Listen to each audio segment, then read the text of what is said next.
So, looking at this episode, I wrote down in my notes, Unintended Casualties.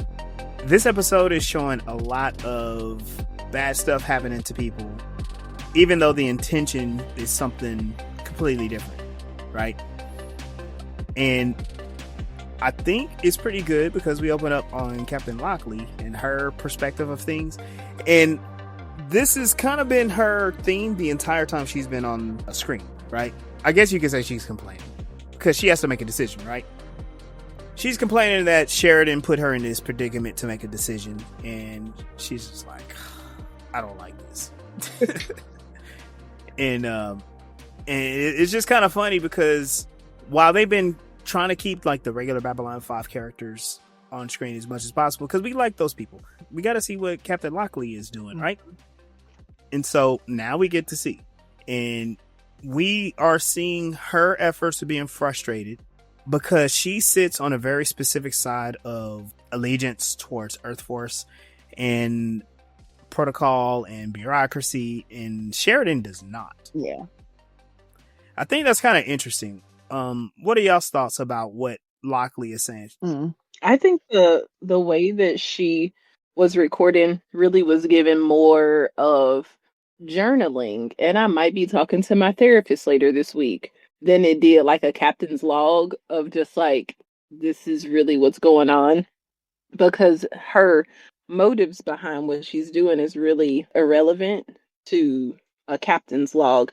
And so it was nice to hear that she was like struggling with the decisions that were being made because of the way she cares about the people who are involved. But it is definitely not swaying her far enough to like leaning onto that support system to try to find a solution, as opposed to calling Bester's ass. The fuck? Well, yeah, and she doesn't know that Bester is evil. Like, she's only seen one side of him, and he is really good at showing that, like, I'm a regular human side, and all evil humans are still humans too. So, he did. Captain Sheridan did need someone who was from the other side, and the other side is in league with Psycor. So it kind of makes sense for her to be on that position because she hasn't been in deep on the Babylon's 5 side enough to know much of anything, really. I think one of you mentioned earlier, she's still pretty naive when it comes to being on Babylon 5 and what goes on and how things happen. It doesn't seem like, to compare it a little bit to Star Trek, usually when they get a new assignment, they might like read some of the what the logs of what has gone on, like the overall logs of what's going on. But even if she had, they didn't share everything, especially during the war. So also, I think she's looking at some of them, and I think she's looking at some of it with some skepticism too, because I mean, yeah, there's Sheridan's logs, but there's also Garibaldi's logs, and she's just probably ain't having it with either one. Well, she gonna learn today. I know y'all fudging some of this stuff. And I don't think that she would be reading like the logs of all the head officers. That would be insane. That's War and Peace 3 times. But it's probably just a outline of what has happened, and that's all she's got. Yeah, she probably has like a good idea of the major things. She probably was like, when they broke away from Earth Force, that's important. These incidents are probably important, but then she probably also looked a lot of the stuff like it probably wasn't that big of a deal. Yeah. Well, and I think because remember, she's still following the orders. Yeah, she's still follow the orders type of person. Yeah, and a lot of what we know about Bester being evil are things that we know for sure they were doing against the law, like Franklin hiding telepaths. Yeah, that was, there were no logs on that, most definitely, because they were being sneaky about it. The only logs they have about the things that they could do legally in front of Earth Force. So she's really going in blind. She's Fresh face blind, don't know what Psycor does other than, they work with the telepaths. That's probably all she knows. So she doesn't know. And I was thinking like she probably trusts like all the different regulations and whatnot. Um, and that puts her in this position. So she's like, okay, I ignored my instincts and what I'm supposed to do because of Sheridan. Now Sheridan is asking for help because he's super busy with what's going on with the Interstellar Alliance. So I'm gonna do my best and ask for help. And what does this woman do? She calls Bester. She's inviting this little weirdo creep onto the station. Like every time Bester gets onto the station, a really cool story is happening. It's always telepath centric, and I'm glad that we get to see a little bit more what that looks like in this episode. But it does make you a little tense. Garibaldi, they're not protected to telepaths anymore, so now it's just like, oh no, we're going to be in a rough situation. And so the situation is she's going to get them off of the station one way or another. And she orders Zach and the security team to go down there and do it. And they run into a problem. And Zach is trying to explain it to her. Like, here's what you got to understand. Every time we send somebody down here to try to burn through these doors, they send messages into people's brains that there's a bomb, and it freaks everybody out. So then we have to stop, get other people, find a different place to try to get in. And by the time we are even anywhere near having progress, the telepaths have moved and we've lost so much time. And I feel like that's actually kind of cool. The telepaths aren't doing anything other than scaring people off with their own ideas. I think that's pretty cool. Yeah, I like that a lot because it's not like really hurting anybody, but it's definitely delaying their progress. And her idea to go through like what are the ducts or whatever, the air vents, to try to talk to them. Yeah. Was still so frustrating because one, you done already called like your henchman on him. So why don't you just wait till his ass get here? Because you can't stop him from coming now. What did you expect to get accomplished by crawling through those dusty ass vents to have no kind of suggestion or nothing? You just like still heavy on the threat and not on the trying to solve the problem. Like the problem solving skills here are trash. She called. I have a slightly different perspective on that. She called Bester after she came out. She talked to them, and then when they said they won't come in, she had a little soliloquy where she called Bester. My bad. I thought it was the other way around. No, she contacted Bester first because she knew that she had to get rid of the telepaths. And so you have to get Psycor to take them into custody. And so what she does is try to talk to them to try to make it reasonable and peaceful. She climbs through the ducts, which let's talk about her physique for a second. I knew Lockley was a tinier person, but God, she's a little person. Yeah. She's shorter than everybody. She's petite, and it's just like, huh. But she carries herself pretty big, so it's kind of striking because she's like the only one that can fit down there. And I think they were suggesting that the telepaths were allowing her to come down because I think if any of the maintenance people tried to come down, they would have freaked them out pretty good. Yeah.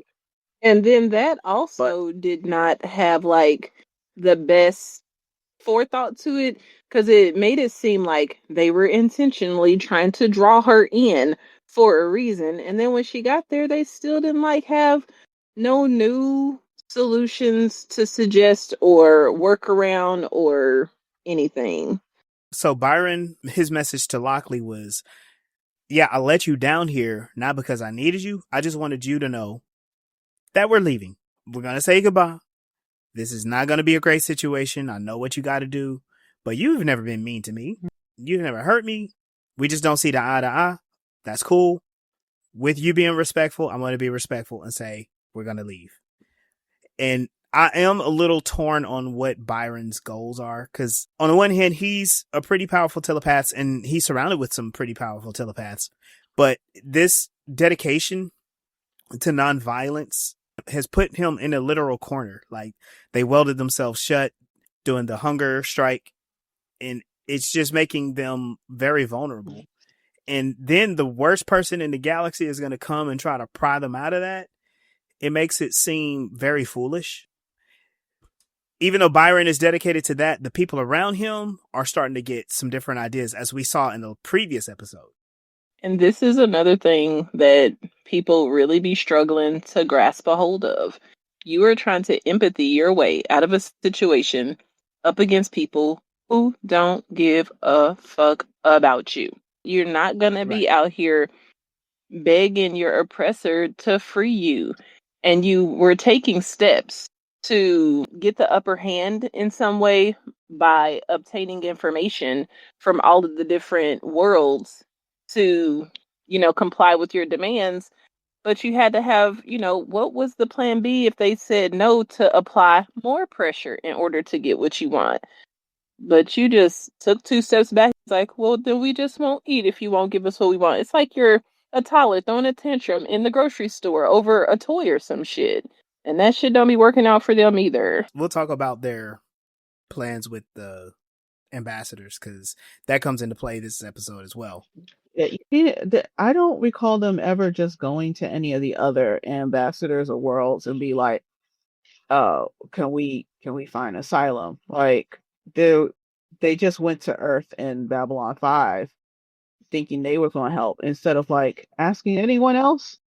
That's true, but they made this big power play last episode where they went in front of the whole council, was like, y'all owe us a home world, so give it to us or we're gonna expose all the country.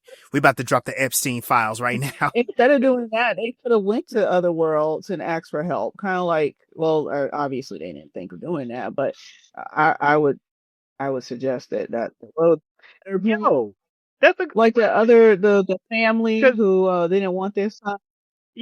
Yeah, they could, cause like the Minbar they could have went to. They have like somebody got a moon. The Narn were begging for telepath. The Narn were begging for a human telepath. Right, they look on Narn. Right, and that Narn don't need help.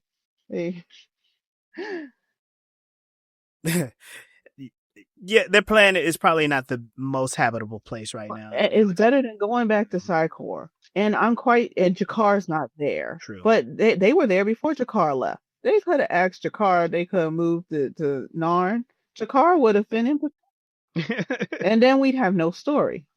And that's what happens when, black people are in movies. There ain't going to be no killer because we not going down them stairs.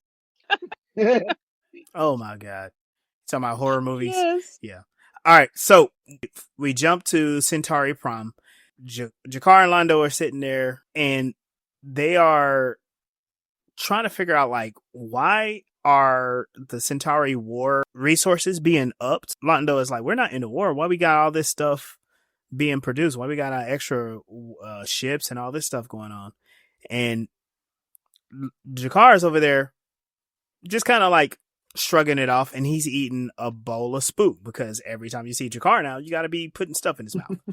Which I think was a wonderful setup for this scene. And it turns on its head at the end of the episode. Great writing and storytelling. Love it. Mm-hmm. Yeah. And Jakar offers Londo some spook. He's like, you want some? It's really fresh. And Londo's like, fresh. No, you're doing it wrong. Spoo has to be cultivated, has to be aged. Only a Narn would tolerate fresh spoo. And Jakar's like, yeah, okay, well, I found this. Where was it going? Then he just stops for a second and his face just turns. You motherfuckers have slept under this palace somewhere. And if you don't let my fucking people go, I came out the kitchen hollering and screaming, Mel. When that scene happened, I just knew instantly that there were more Narn inside the palace and I didn't know it had been 2 years. At that moment, I'm like, oh my God, how long have they been abandoned there? Yep. Because Jakar was like, where was it going? And I guess they followed it, because the next scene, Londo and Jakar are opening up a cell, which it looked like, it's a prison cell, but this thing looks like it's in the dirt, like beneath, like not just under the palace, but like dug down in a cave under the palace. Mm-hmm. And in this cell is Na'Toth. Now, Natoth hasn't been seen on the screen in quite a long time. I think the last time we actually saw Natoth was season 2, and then they had changed actresses. So this is the second Natoth. And we learned that the reason that she's down there is because she got captured on Narn during the orbital bombardment. So this is when Londo and Rifo went to drop mass drivers on Narn. This was like a war crime that Londo was present for, right? Mm-hmm. She talks about how there was a Centauri boot on her neck, and then she passed out, and then she woke up, she's in prison. And if we do the math, that was maybe 2.5 years ago. 3 wars have ended. The Shadow War, the Narn Centauri War, the Minbari Civil War. Oh, the Earth Civil War. So that's 4 wars have happened and ended in the time that she's been in prison. They lost a whole emperor. Dude died and everybody forgot where everybody was. And Jakar is like, Londo, you better do something. And Londo is like, hold on, wait. I can't just do something. I don't have the power. And he's like, no, you're going to have to be the new emperor. You obviously have the power. And this is where we learn about the banality of Centauri evil.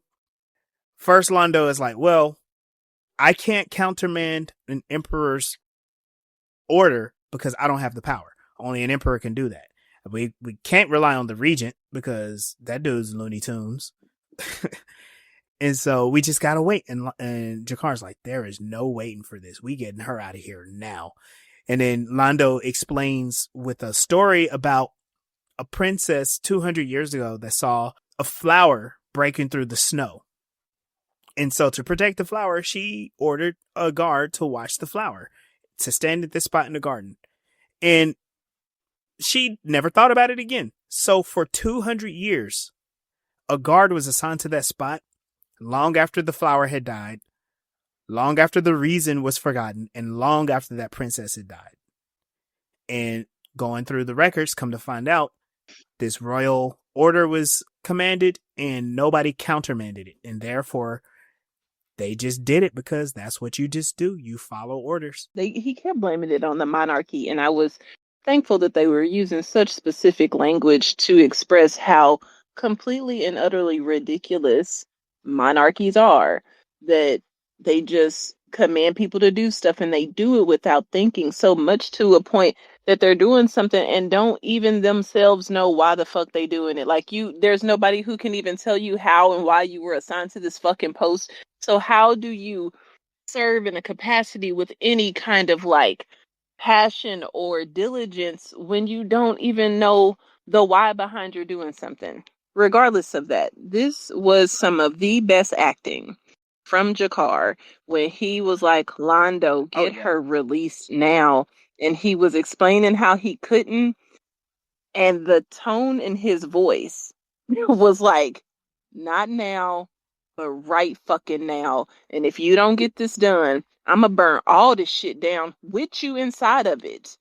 And then he meant that shit. Nope. And I'm like, yeah.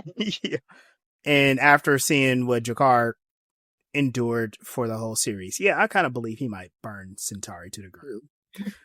But yeah, he gets that last word off, and we quickly switched. And this is where Captain Lockley is going through the ducts to talk to the telepaths.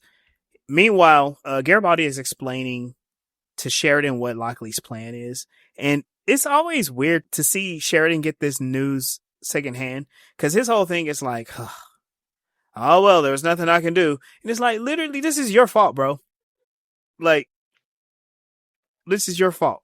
I guess they kind of mirrors the whole thing with Londo. Like, oh, there's nothing I can do. It's like, nah, there's a lot you can do. And I think this is the conversation where Garibaldi is like, you know what? This is not even really a problem. You know what the problem, like those people down there, they're not really the problem. The problem is we have these rules in place. We have all of this garbage that's preventing us to actually be able to solve this. Mm-hmm. Hearing that coming from Garibaldi is a little weird, because he's like a renegade when it comes to the law, especially when he's on the side of law enforcement. But also, when the law is being used against him, he definitely don't like it. But to see him at least have a clear perspective of the situation, it's a little interesting. And I guess this is the show to Sheridan and Garibaldi's friendship. It's really hard. It's really hard. I mean, they did build up like a trust for each other, but that whole betrayal thing, I wouldn't really be so close to Garibaldi. I don't care if he was mind controlled. I would be a little weary. You know what I mean? I don't know. It's because you're Am I a Scorpio. No, you're not tripping. Okay. Oh gosh. It's because you're a Scorpio. Michael's explanation of like being more worried about the telepaths on the outside, kind of. Mm-hmm. Yeah, I mean, it makes sense, but at the same time, it's like, well, they're just going to either come out or starve to death, so we don't have to worry about them. Right. Like, you just said they were going to starve to death. Yeah. Because I guess you could say cynicism, because Garibaldi reminds me of these people. I mean, they probably hate that I would call them right wing, but I would call them right wing people. They're the people that are like, "Well, you're protesting. Nobody's going to pay attention to you anyway. You're just making a lot of noise. You're just annoying people." And it's like, Garibaldi, you're not the target audience. We're not talking to you. Like, just chill. You're not the one with the power. You're not the one with the power that we need to convince. We need to convince people who actually care and have a conscience, or their career rides on whether we live or die. Anyway, he does offer kind of like that perspective to Sheridan. And it also reminds the audience, like, yeah, not all the telepaths are locked down in that room. There's a bunch of telepaths that's like, nah, Byron, we about to fight this out. Hell yeah. Like, you know, we not having our backs up against the wall for no reason. You're not gonna let our people die. Not today, Satan. And so Garibaldi shows Sheridan debris from the Precari ship that was destroyed at the Drazi attack site. And he's like, something ain't right about this. I'm going to get back to you. We talked about how Lockley talks to Byron and Lita. She's like, hey, if you want to, we can get you out of here. No problem. But they turn it down. And again, Byron is trying to do this whole Martin Luther King, Gandhi, Mother Teresa thing. Is like, let's play on people's empathy and conscience. Yeah. They'd have to have one. So we got that. And here's the thing: he has the most powerful telepath right next to him. So they could easily get what they want, but they're just trying to do these things, quote unquote, the right way. They're doing Magneto from X-Men '97 in the earlier episodes. Yep, and we see how that turned out. Like, don't make me let you down. And that shit was the cold. Oh, I wish he was like that. I really wish he was like that. That's the only one who could get what they want the way they want it. Like, he needs a Picard. Oh yeah. Picard knew how to talk. He knew how to do the play. My dad said he could talk his way out of the paperback. Shoot, yeah. All right. Jakar back on Centauri Prime. Their plan is they can smuggle the Toth off, and Londo is trying to figure out like how we're going to do this. And in walks a Centauri woman, and they look at her, and Londo's like, you know what? I think this might actually work. And he's like, could you take off your top for us? And she does. And it's like a little, what is that? Like a shawl or something? He said, take off your clothes. She's not like, and yeah, I thought she took off the whole. Yes, because what's his name? Jakar, yes, was like, oh no, don't. But she with the shit and had already pulled the first layer of her clothing off before they could stop her, because she know what it is. Like, when somebody of this power and stature say do a thing, you comply, and it feels like it's very much a part of whatever position that she serves, that's not like an unusual request.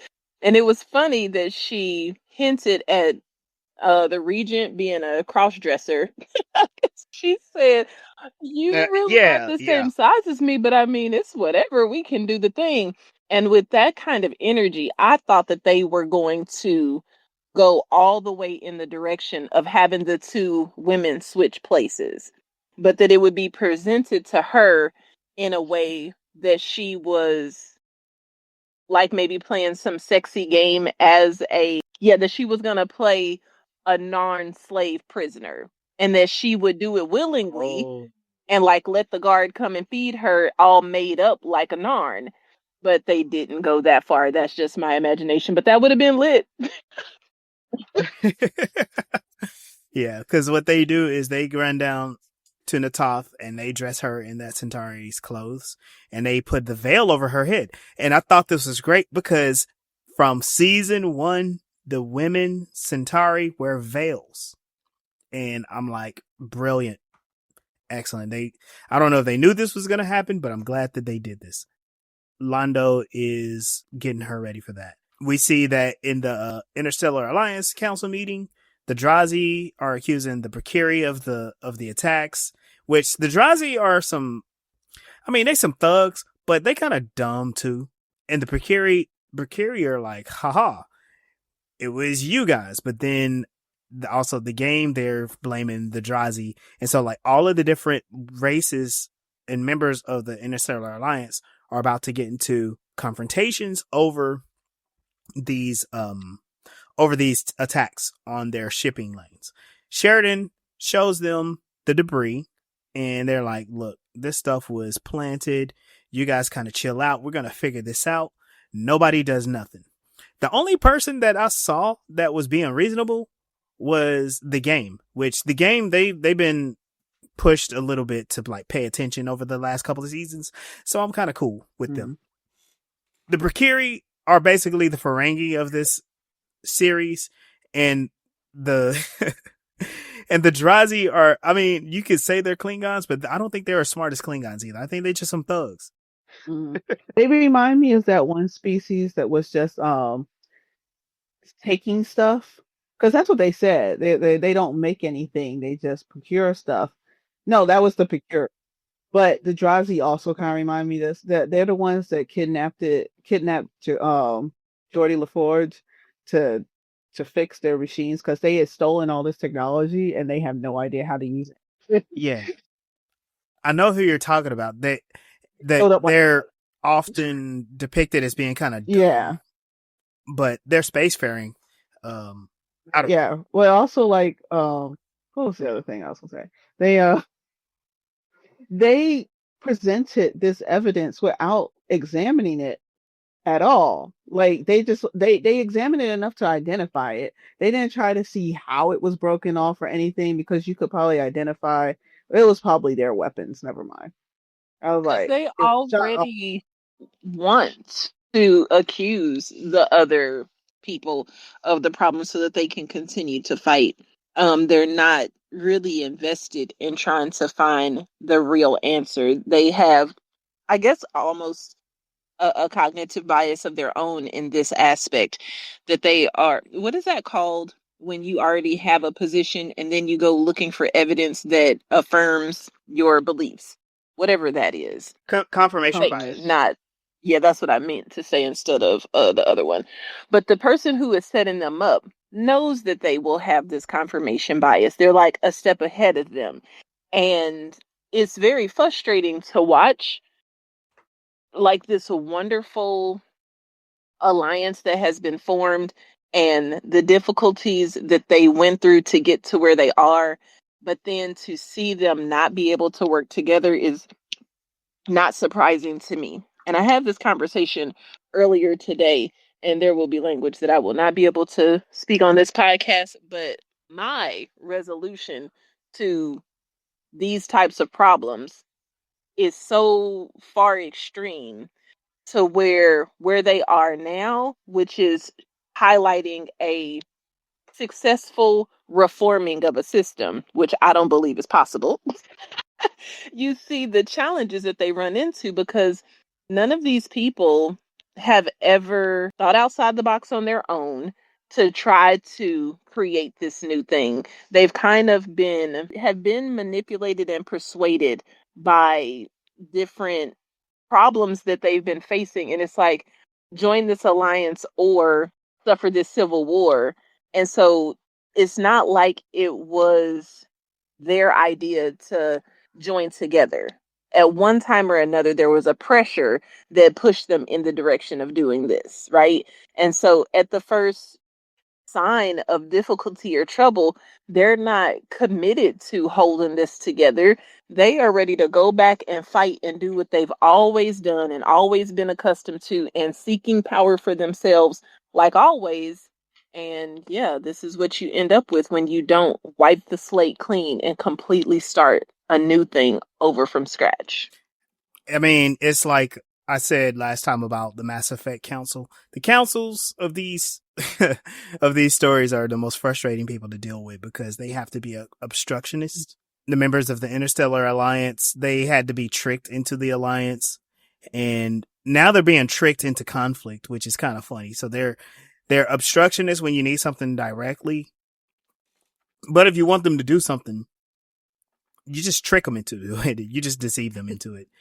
And the good thing is, at least they're not like having fist fights in the hearings. Mm. And they're like, hey, just wait, we'll figure it out. I was like, okay. Sheridan knew when he was trying to trick them into joining this alliance, he was trying to get them into a position where they can work through these things. I don't think that you're going to work through the things before you get together, because you can't work through things until you get together. So this is the place for fixing those problems. That was why they joined the alliance, to have a place to work through the stuff. Yeah. I do like that they are listening to chill out, because remember, I don't know if it was the last time, but before, because remember it was the Drazi being all shady. They were trying to get some stuff quickly in place so they can't be blamed, and then they got caught. I thought that was pretty funny. Quickly, we see while all of that's going on, Bester's shuttle arrives on the station. So big trouble about to happen. Back on Centauri, Londo, I liked how he did this. He arrives looking extremely grave when he comes to Natoth's cell, and he tells the guard, like, I need to make sure that no one comes down here. And he's like, what about her food? Will she be eating? He's like, nope. We won't need to feed her anymore. So he's trying to insinuate they're about to kill her. And he's like, y'all leave, get everybody out of here. Don't deliver no more food over here. And no one comes down here for the next 3 days. And the guard is like, I understand. It's like, Heard. This is just, he's like, taking the clothes off. Yep. And they switch her clothes, and so she's wearing the Centauri's clothing with the veil, and they're trying to walk her out. And Londo asks Jakar, will she make it? And Jakar, you know what? Jakar knows these people. He explains she's extremely resilient. She'll make it. And let's remember that resilience, okay? Y'all remember when Jakar was trapped with those like electric, I don't know, power giver thingies? And the way that Natoth got him out was she beat the holy hell out of him. And she was explaining, like, yes, I had to make sure that I hit them hard. And he's like, oh, God. I feel like, I'm not 100% sure, because I do think like the Narn in general are strong, but I think the Narn women are particularly vicious. Mm-hmm. At least in this case with Natoth. She kind of savored the moment to be able to hit not just him, but anybody. So yeah, she's a tough cookie. Mm-hmm.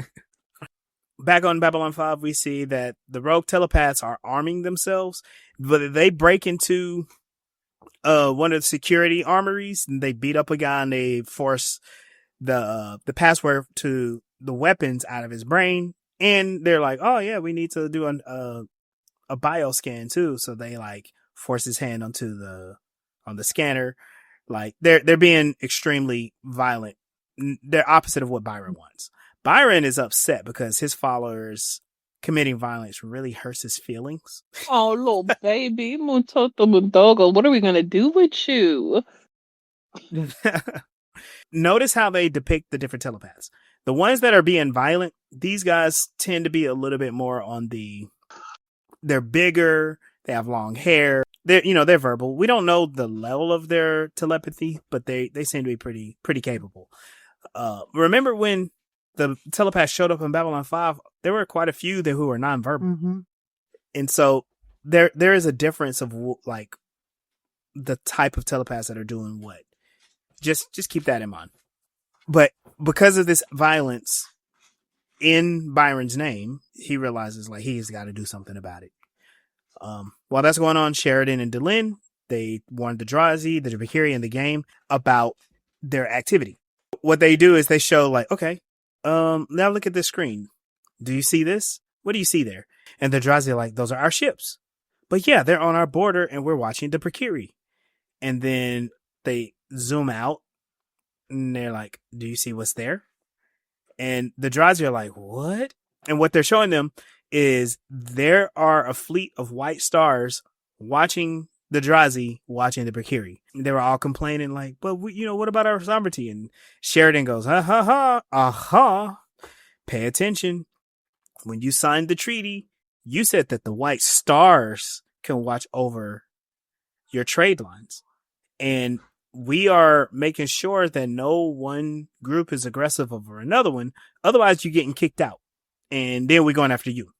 So y'all need to chill out because we are going to figure this out. By the way, all of this stuff about these ships getting blown up, it was set up anyway. We're going to get to the bottom of this. Y'all need to hold y'all's horses. Chill out. Otherwise, we're going to blow your shit up. We're getting close to the end of the episode, but it's a pretty cool step in the direction because they're no longer fooling the council. They're just straight up threatening them. But it's also something that the council did agree to. So I'm kind of like, you know what? No, you paid attention to them papers when y'all signed them. On Centauri Prime, Jakar and Londo, they are escorting Natoth out through the palace. She's in the dress. Her veil is on. She's covered up completely. Londo is holding her up, but he's pretending to be drunk and he's spilling alcohol all over him. And the plan is, instead of them trying to like not be seen and not draw attention, they're trying to draw a lot of attention to themselves. Because if Londo is falling out drunk and spilling alcohol over everybody will want to avoid them. And that's what's happening. And every time like a guard or something goes by, he plays up the role, but it successfully gets them and Natoth out of the palace and onto the ship, and now they're on their way back to Babylon 5. Kissing the random woman in the hallway, the Centauri woman, and she did nothing. Just goes to show how misogynistic and just like, what is it called when like the men are openly abusing women with no consequence?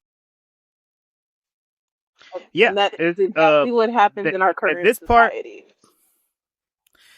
But also think about it. This part is kind of mimicking like aristocratic society, much like the Victorian and pre-Victorian era, where it's like the women are property, even though they are, in the lap of luxury. They really can't fight what's going on because it's like you're going to lose your value compared to the rest of society, etc. And so they're dramatizing that portion. And yeah, what did you say? The women are not fighting against what happens. There's really nothing that they can do. there's no recourse that they have to defend or protect themselves. Like, one, just take your clothes off. Right. Like, the fuck? For what? She didn't question. She just did that shit and was assuring him that she understood the assignment. Like, when Jakar was saying, hey, that's inappropriate. Don't do that. She's just like, yo, shut the fuck up. And now trying to ensure Malari that, like, hey, whether you want to wear my panties on your forehead or whatever you about to do with your clothes is cool, because there's probably great consequence that she would be suffering to not follow the command. Mm-hmm. Yeah. I wanted to touch on something because I did skip over this. The telepaths, when they stole all those weapons, they had set up in the hallway and started blasting on security. And there was a nice little firefight going back and forth, right? Because it was Lockley, Babylon 5 security, and Bester. They got the telepaths got the drop on them. And there was a firefight. And the telepaths killed 2 of the security officers. And then they ran off, right? And this is where Byron was all saying, like, oh my God, people are fighting in my name. Bester, he was up against the wall, just chilling, right? And Zach and Lockley were like, is everybody okay? Oh man, this one's still breathing. This one's dead. This one's dead. Bester, are you fine? And Bester is like, he just starts mumbling about some other stuff. Like, not the firefight, none of that stuff. And he said something about inflation on something. Yeah. Talking about inflation's high, hemlines are getting higher. Yeah. Yeah. And Zach is irritated. He's like, what are you talking about? 2 people died here. And Bester's like, those ain't my people. Those are your people. My people are fine. I don't know what you guys are sad about. And it just shows the callousness that he has. And he also sees mundanes as, even if they are security, even if they do have weapons, he sees them as tools because he's really trying to get after those telepaths. And we have to remember, Bester does have an ulterior motive. He wants to control the telepaths, but he also wants to get his hands on Lita because she got all this power. And he wants to figure out, like, how can we take that and give it to all the telepaths? That's kind of in the background. So all that other stuff goes down. And we are moving towards the end of the episode where Bester is mobilizing the Bloodhound telepath units to go in forcefully to get Byron and his folks. And we get to see how Lockley is preparing for how bad the next day is going to be. Because remember, she put all of this into play when she first started this episode. In fact, at the beginning of the episode, she says, I don't think anybody's going to like what my plan is, and it's probably going to be a lot of people dead on the deck before it's done. And lo and behold, we got at least 2 bodies on the deck, and they're not done. So, and then the episode ends without like a full resolution, because while all the other stuff is going on, the telepaths are our focus. The telepaths are whatever's going on with the Interstellar Alliance. And so here we are with some good questions like, will Sheridan and the White Stars be forced to fire on members of the Alliance? How's that going to work? And will Bester succeed in getting the telepaths? And I don't know about y'all, but what's in the back of my mind is, will Byron live through this confrontation? No. If this was our pre-conversation or current, but have you addressed your feelings around Garibaldi? Yeah. Like, have you addressed that in this recording so far? On how you think that Sheridan can or can't trust him fully right now? Yeah. Well, I address how I wouldn't be trusting him. Sheridan seems to be trusting him. Oh yes, and I accused you of being a Scorpio. Got it. Okay, my bad. Thank you.